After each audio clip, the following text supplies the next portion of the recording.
تو آج کی ہم نے مکی کی گڑائی۔ رام رام میرے پیارے دوستوں، کیسے ہو آپ سب؟ تو گائس صبح جیسے ہی ہم اٹھے تو گھر والے بولتے ہیں کہ آج مکی کی گڑائی کرنی ہے۔ مکی کی گڑائی دوسرے گاؤں میں کرنی تھی، اس لیے ہم بائک پہ نکل جاتے ہیں۔ میں اور میرے ساتھ میرے 2 بھائی تھے، کیونکہ ہم 3 ہی گئے تھے مکی کی گڑائی کرنے۔ ممی پاپا گھر پہ آج تھوڑا ریسٹ کر رہے تھے، اس لیے ہم تینوں نکل جاتے ہیں گڑائی کرنے کے لیے۔ بائک سے اتر کر نیچے سے ہم لوگوں کے کھیتوں میں سے جا رہے تھے، کیونکہ وہیں سے راستہ لگا ہوا تھا جانے کے لیے۔ راستے میں بہت سارے کانٹے تھے، وہاں سے ہم آرام سے اتر کے اپنے کھیت میں پہنچ گئے۔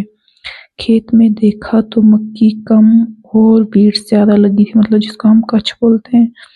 پھر ہم گڑائی کرنے لگے آرام سے، کیونکہ ابھی مسام 6 بجے تھے لگ بھگ، تو ہم پہنچ گئے تھے کھیت میں۔ میرے ساتھ بھائی بہت سپیڈ سے کام کر رہے تھے، کیونکہ ابھی نیا نیا جوش تھا، کیونکہ مسا ہی پہنچے تھے کھیت میں، اس لیے بہت تیز کام کر رہے تھے۔ پھر میں تب تک چاچو آ گئے اور انہوں نے بھی ہمارے ساتھ گڑائی کی۔ میرے کو اور بھائی کو لگ جاتی ہے پیاس، اس لیے ہم لوگوں کے کھیتوں کو تباہی کرتے ہوئے، ان کی مکیاں توڑتے ہوئے چلے جاتے ہیں پانی پینے چشمے پہ۔ یہ ادھری گاؤں میں ایک چشمہ ہے، بہت اچھا پانی ہے اس چشمے کا۔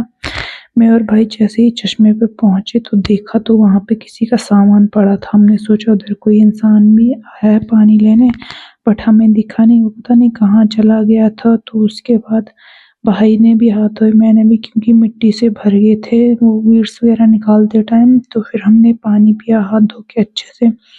ہمیں بہت زیادہ پیاس لگی تھی، پانی پینے پیتے ہم بس ادھر ادھر کی باتیں کر رہے تھے۔ جیسے ہی ہم نے پانی پیا تو ہم وہاں سے نکل جاتے ہیں گھر کے لیے، کیونکہ اب ٹائم ہو گیا تھا بریک فاسٹ کا، تو اس لیے ہم گھر آ رہے تھے۔ اب ہمیں بھوک بھی بہت زیادہ لگ رہی تھی۔